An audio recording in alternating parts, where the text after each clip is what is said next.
A매치 기간이 다가올 때마다 가장 많이 나오고 있는 이야기가 9번 공격수 자리에 어떤 선수가 배치되었을 때 가장 좋은 경기력을 보여줄 수 있을 것이냐가 아닐까 싶은데, 일단 손흥민 선수를 9번 공격수로 배치해야 된다 이런 이야기도 있고, 그런데 손흥민 선수가 9번 공격수보다는 공격수 바로 밑에 있는 세컨드 스트라이커에 가까운 선수다 보니까 9번 공격수 자리에 주민규라던가 조규성이라던가, 그리고 최근에 대표팀에 뽑히고 있는 오세훈이라던가 오현규, 그리고 그리스로 넘어가서 굉장히 잘해주고 있는 이영준까지 9번 공격수 자리에 손흥민을 보좌해줄 수 있을 만한 선수가 어떤 선수가 제일 적합하냐, 이런 이야기가 나올 수밖에 없어요. 그리고 전체적으로 봤을 때 한국 대표팀의 9번 공격수 자리는 일단 어떤 게 있냐면, 한국 대표팀의 강점이 바로 2선 라인에 있습니다. 손흥민을 비롯해서 이강인, 이재성, 황희찬, 배준호, 이번에 선발된 엄지성, 그리고 홍현석, 양민혁 등등등 어린 선수들도 많고, 이 선 자원들이 워낙에 풍부하잖아요. 그렇기 때문에 대표팀의 9번 공격수 자리가 득점만 많이 하는 게 아니라 득점보다도 오히려 더 이제 어떤 점이 더 강조가 되냐면, 이 선 자원들을 살려줄 수 있는 연계 플레이가 좋은 선수가 한국 대표팀의 9번 자리에 적합하다 라는 이야기가 나오고 있죠. 무엇보다 한국 대표팀의 현재 득점을 책임지는 선수는 손흥민이다 보니까, 그리고 최근에는 이강인 선수의 영향이 또 엄청나게 크잖아요. 그러면 이강인과 손흥민을 어쨌든 살려주기 위해서라도 9번 공격수가 본인이 패스를 받아서 득점을 하는 것보다 본인이 이강인과 손흥민에게 공간을 만들어주고 이강인과 손흥민이 득점할 수 있는 찬스들을 만들어주는 이런 선수들이 훨씬 더 대표팀의 9번 자리에 적합하거든요.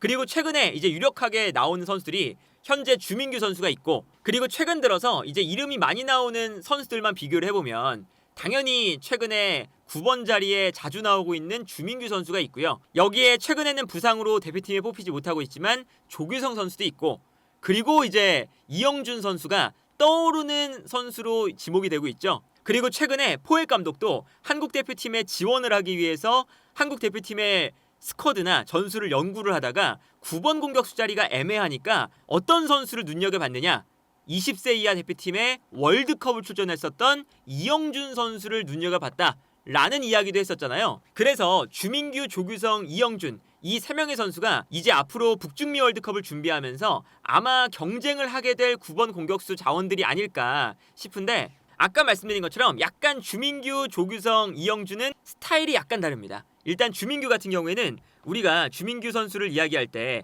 해리케인의 이야기를 많이 하잖아요. 실제로 주민규 선수가 해리케인처럼 활동 반경을 아래쪽으로 가져가면서 볼을 받아주고 버텨주기도 하고, 볼을 받은 다음에 돌아서서 뛰어들어가는 선수에게 찔러주는 이런 모습을 굉장히 잘해줍니다. 특히나 주민규 선수가 기본적으로는 미드필더 출신이기도 하지만 이 선수가 킥력이 좋은 선수예요. 그러다 보니까 내려왔을 때 그냥 단순하게 뛰어들어가는 선수에게 찔러준다 이런 것도 되지만, 본인이 볼을 잡은 다음에 버티다가 수비가 한쪽으로 쏠릴 때 반대편으로 전환 패스를 넣어주는 걸 굉장히 잘합니다. 이런 플레이 스타일 자체가 해리케인의 스타일과 상당히 비슷하죠. 주민규 선수가 손흥민 선수와 같은 세컨드 스트라이커에게 볼을 받아서 내줄 때도 있고, 그리고 볼을 받아서 반대편으로 전환 패스를 넣어주면서 본인의 킥 능력을 굉장히 잘 이용을 하거든요. 등을 지는 플레이는 물론이고. 그래서 지난 A매치 경기 때 이런 장면이 많이 나왔잖아요. 이 장면을 보면 주민규 선수가 볼이 안쪽으로 투입됐을 때 수비수의 등을 지고 있습니다. 등을 지고 있고, 이때 손흥민이 앞으로 뛰어나가죠. 그러면 주민규가 볼을 받아서 버티고 있다가 손흥민이 뛰어들어갈 때 손흥민에게 리턴 패스를 내주는, 그러면서 손흥민 선수가 달려나가면서 공격을 할 수 있는 장면이 나옵니다. 그리고 이렇게 버텨주니까 손흥민이 직접 싸우는 게 아니라 앞쪽에서 주민규가 싸워주면서 손흥민은 편안하게 볼을 소유할 수 있는, 플레이하기가 용이한 상황들이 만들어진다는 거죠. 그래서 주민규 선수는 일단 등을 지는 플레이 이런 것들은 두말할 나위도 없고, 그리고 연계 플레이도 매우 좋은 선수고, 플러스 방향 전환을 할 수 있는 혹은 패스를 직접 찔러줄 수 있는 킥력도 가진 선수이기 때문에 이 선수가 전술적으로도 팀의 공격 흐름을 만들어줄 수 있는 선수거든요. 아무래도 킥력이 좋다 보니까 킥력을 활용해서 방향 전환을 잘 해주잖아요. 그리고 박스 안에서의 득점도 이 주민규 선수가 박스 안에서는 오히려 움직임이 굉장히 좋은 선수입니다. 예를 들면 울산에서도 크로스가 올라올 때 주민규 선수가 앞으로 달려나가면서 수비를 끌어냈다가 순간적으로 방향 전환을 하면서 뒤로 올라오는 크로스를 득점을 하는 이런 장면이 정말 많아요. 주민규 선수의 트레이드 마크 중에 하나가 바로 이런 움직임이거든요. 달려 들어가다가 방향을 바꾸면서 뒤쪽에서의 득점. 그래서 주민규 선수가 일단 공간이 막 열렸을 때 이 선수가 스피드가 빠른 편은 아니기 때문에 공간이 앞쪽에 열렸을 때 볼을 가지고 역습을 한다거나 이런 것에는 그렇게까지 장점이 있진 않지만 박스 안에서만큼은 영리한 움직임 그리고 순간적인 민첩함을 통해서 공간을 창출하고 거기서 득점을 만드는 플레이를 매우 잘해준다. 그런데 반대로 조규성 선수는 주민규 선수보다는 이 박스 안에서의 움직임이 엄청 민첩하다고 할 수는 없거든요. 하지만 조규성 선수 같은 경우에는 피지컬이 워낙 좋기 때문에 사실 뭐 이 피지컬은 덴마크 리그에서도 검증이 됐고요. 덴마크 리그를 보면 약간 발밑은 투박해도 제공권이라던가 몸싸움이 엄청 거친 리그예요. 유럽 전체를 놓고 봐도 상위권에 속하는 거칠고 몸으로 하는 리그가 아닐까 싶은데 그 안에서도 조규성 선수가 압도적인 피지컬을 지난 시즌에 보여줬습니다. 그리고 당장 월드컵에서도 살리수라는 당시 프리미어리그에서도 제공권, 세트피스에 강점이 있었던 선수와 부딪혔을 때 조규성 선수가 득점을 했었죠. 그러다 보니까 조규성 선수는 주민규 선수와는 약간 다르게 크로스 같은 게 올라왔을 때 박스 안으로 들어가서 그대로 상대 수비수랑 부딪히면서 여기서 머리에 맞춘다거나 슈팅을 만들 수 있는 선수인 거죠. 이 장면도 월드컵 2차 예선의 장면인데 크로스가 올라올 때 조규성 선수가 박스 안으로 들어가기 시작합니다. 그리고 크로스가 올라오는데 여기서 단순하게 올려줘도 조규성 선수가 상대 수비수와의 제공권 싸움에서 완벽하게 이기면서 결정적인 슈팅을 기록하는 걸 볼 수가 있어요. 이 장면만 봐도 상대 수비수가 당시에 요 선수가 키가 되게 큰 선수였어요. 190에 거의 근접한 선수였는데 그 선수보다도 높게 떠올라서 머리에 볼을 맞추는 이런 장면을 연출했었죠. 그리고 애초에 조규성 선수가 굉장히 부지런한 타입의 선수입니다. K리그에 있을 때도 조규성 선수의 장점 중에 하나가 끊임없이 뛰어들어가면서 상대 수비를 힘들게 만드는 타입이었어요. 기본적으로 에너지 레벨이 높기 때문에 지치지 않고 계속 움직이면서 상대 수비를 괴롭히는 유형이었거든요. 그래서 이강인 선수가 가운데로 끌고 들어올 때 조규성 선수가 약간 반대편에서 들어오다가 이강인이 크로스를 올리는 순간 조규성이 부지런하게 달려들면서 공간으로 뛰어들어가죠. 그리고 여기서 넘어오는 볼을 머리에 맞춰서 떨궈주는 결정적인 찬스를 만들어주는 장면이었고 득점도 비슷한 패턴에서 나오거든요. 이 장면을 보면 이 장면도 이강인 선수가 중원에서 볼을 가지고 있을 때 조규성 선수가 반대편에 있습니다. 그러다가 이강인이 패스를 찔러주는 순간 조규성이 안쪽으로 뛰어들어가면서 마무리를 하는 이런 장면이었어요. 그러니까 이 장면도 보면 기본적으로 조규성 선수가 박스 안에서 계속 움직이니까 상대 수비가 뒷공간으로 뛰어들어가는 걸 한번 놓쳤죠. 놓치자마자 이강인의 패스가 들어간다. 그러니까 이런 점에서 보면 조규성과 이강인의 움직임 자체가 나쁘지 않게 형성이 됐거든요. 그러니까 이강인 같은 경우에는 볼을 줄 때 기본적으로 앞쪽에 열심히 뛰는 선수가 있으면 열심히 뛰어들어가는 선수에게 정확하게 볼을 배달해 줄 수 있는 선수잖아요. 그래서 조규성 선수의 장점은 주민규 선수와는 다르게 조규성 선수는 약간 이제 주민규 선수처럼 내려와서 뭐 방향 전환 패스를 해준다거나 수비수를 등진 다음에 돌아뛰는 선수에게 부드럽게 연계 플레이를 넘겨준다거나 이런 것에는 주민규나 이영준에 비해서는 약한 선수예요. 그런데 이 선수가 활동 반경이 굉장히 넓어서 이 장면도 보시면 중앙에 있다가 측면으로 뛰어나가고 있는 상황이죠. 실제로 조규성 선수는 측면 공격수로도 뛰었던 시절이 있죠. 그러다 보니까 이강인이 가운데로 들어오다가 수비수들이 이강인에게 쏠릴 때 뛰어들어가는 조규성에게 공간이 납니다. 그래서 조규성에게 일단 패스가 넘어가고 이 순간 이강인에게 수비수들만 쏠려 있고 좋은 공간으로 조규성이 뛰어들어가는 장면이 나왔죠. 그리고 여기서 반대편으로 크로스를 올려주고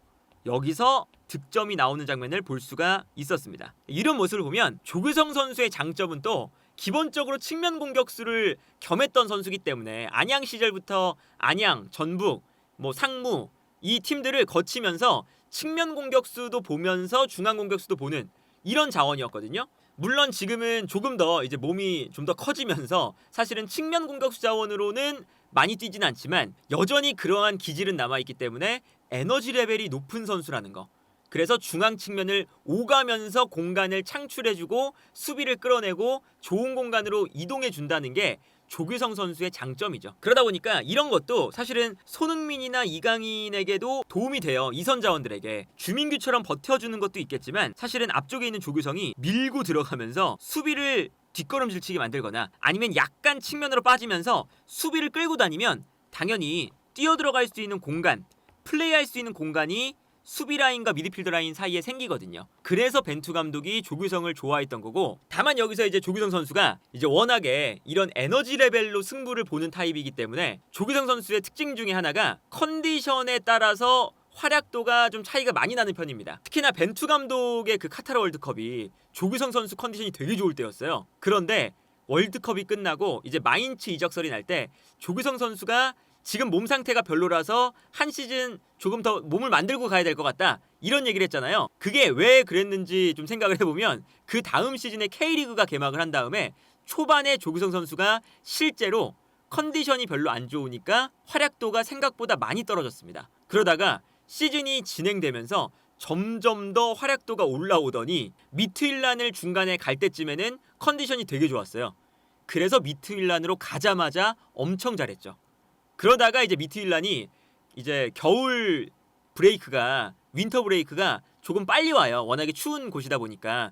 그래서 시즌을 먼저 조금 빨리 끝내고 아시안컵에 합류를 했는데 이제 약간 그 공백기 동안 컨디션이 좀 떨어졌는지 아시안컵 때는 또 좀 아쉬운 모습이었죠. 근데 또 아시안컵 끝나고 미트윌란으로 돌아가서는 또 좋은 모습을 점점 시간이 지날수록 보여줬거든요.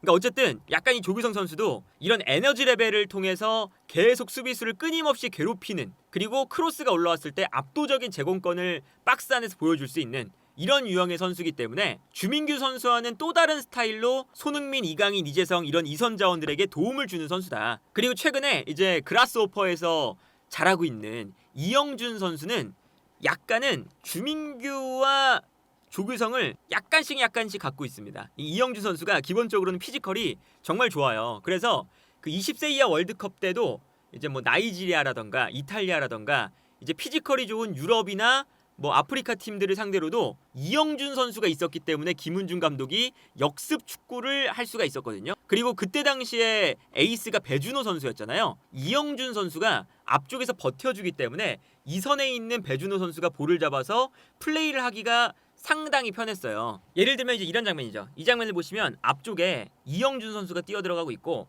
측면에서 패스가 넘어오는 장면이거든요. 근데 여기서 이영준 선수가 볼을 잡은 다음에 일단 상대 수비수들을 상대하면서 뛰어들어오는 이선 자원에게 볼을 받아서 넘겨주는 장면이 나오거든요. 그러니까 바로 이영준의 밑에 있던 선수가 편안하게 내주는 볼을 잡아서 반대편으로 전환을 시킬 수 있는 장면이 나오죠. 근데 이런 장면이 굉장히 많이 나옵니다. 이 장면도 보면 이영준 선수가 일단 앞으로 뛰어나가면서 이 공간으로 볼이 떨어져요.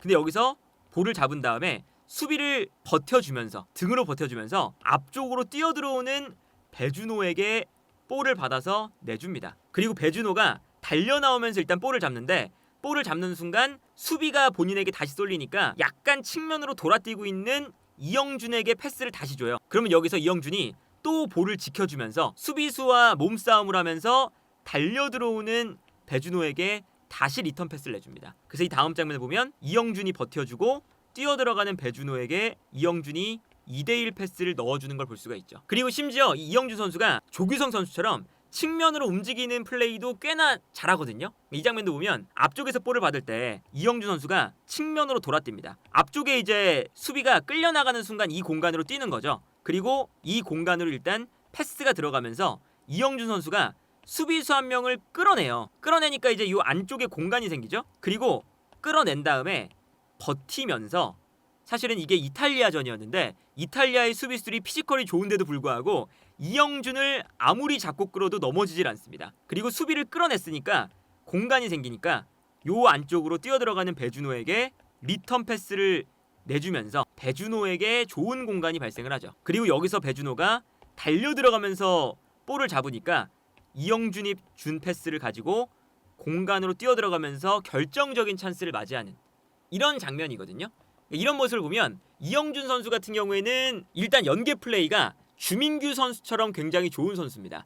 이 선수가 발밑이 상당히 좋은 선수라서 연계 플레이가 가장 큰 장점이에요. 그리고 여기에 더해서 피지컬도 매우 좋기 때문에 뭐 이번에 그라스호퍼와 바이에른 뮌헨이 경기를 했을 때도 친선 경기 그때도 김민재랑 부딪혔는데도 피지컬이 잘 밀리지 않는 모습을 보여줬거든요. 충분한 유럽에서도 통할 만한 피지컬을 가지고 있고 여기에 더해서 매우 부지런한 선수이기 때문에 측면을 오가면서 측면 지역으로도 돌아뛸 수 있는 좋은 에너지 레벨로 조규성 선수처럼 수비를 괴롭힐 수 있는 이런 능력까지 갖춘 선수다. 그래서 이제 우리가 이제 북중미 월드컵을 준비하면서도 당연히 주민규, 조규성, 이영준 셋 중에 한 명의 선수가 계속 경합을 할 텐데 아마 뭐 조규성 선수는 부상에서 복귀한 이후에 이영준 선수는 이제 그라스호퍼에서 잘하고 있으니까 그리고 그라스호퍼로 넘어간 지가 얼마 안 됐기 때문에 이번엔 뽑히지 않았던 것 같은데 다음번에는 이런 활약이 계속되면 뽑힐 거잖아요. 그래서 이제 뭐 다음 A매치든 계속 이제 북중미 월드컵을 준비해 나가는 과정에서 이 세 명의 선수 중에 어떤 선수가 이선 자원들 특히나 손흥민과 이강인, 이재성, 황희찬 이런 선수들을 살려줄 수 있는 연계력도 좋고 상대 수비를 괴롭혀줄 수 있는 선수인지를 지켜보는 게 대표팀 경기를 보는 포인트가 되지 않을까 싶습니다.